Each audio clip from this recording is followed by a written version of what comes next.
Hello, everyone. How are you doing? Hope you're doing well. Life is hard. I know online classes, nobody likes online classes. Really hope and pray that we would finish online classes soon and we'll continue school offline. Then we can have all the after school extracurricular activities and can have a lot of fun with them. Anyway, let's take a look at what the lesson is about today. Remember what happened to David after he slain the giant Goliath? He became the one of the generals. Saul, the king, made him one of the generals, and David was very successful, very successful. And whenever he would return, people would celebrate and see how victorious he was. He would defeat all the enemies, and people danced and sang. And this is what they said: Saul, the king, has slain his thousands, and David his 10,000s. So they're saying that David has killed more enemies than Saul, the king. And how do you think Saul would feel when he heard that?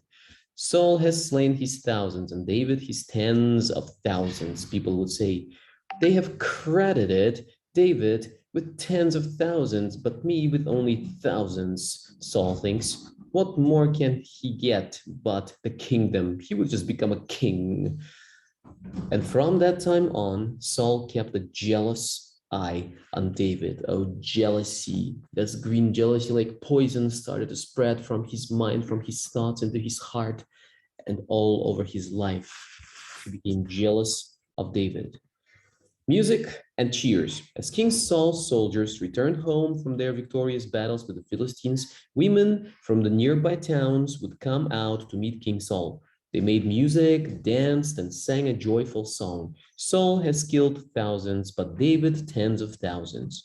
Saul did not like this song at all because it made David look a lot better than him.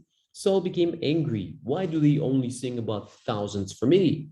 Soon they will want David to be their king. From that day on, Saul became very jealous of David and tried to get rid of him. But everyone else liked David because he was such, but everyone else liked David because he was such a good leader. Now, the question for us is, how should I respond to compliments and praises when people praise you, when people compliment you? What shall you do? What shall you say? Let's see. How would you feel if you were to receive a medal or a prize for an achievement?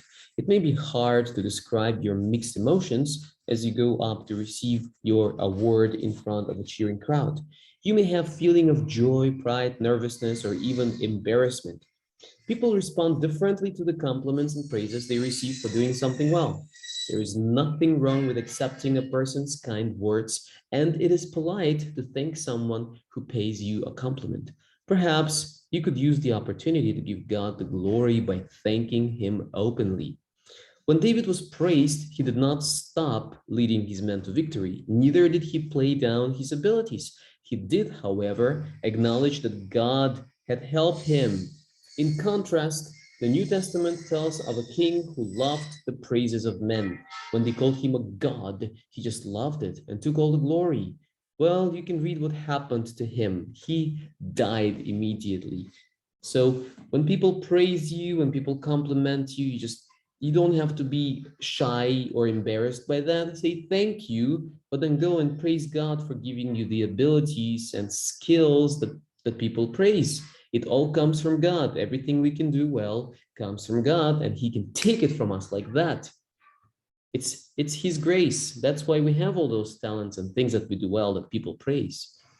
Remember where they come from. It's not you, it's God.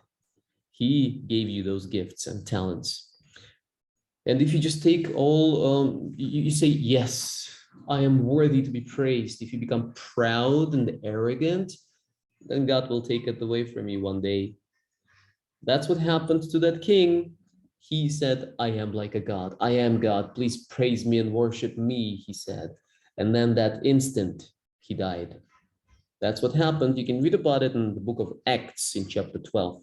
Verse for today, because of the service by which you have proved yourselves, men will praise God for the obedience that accompanies your confession of the gospel of Christ. 2 Corinthians 9:13.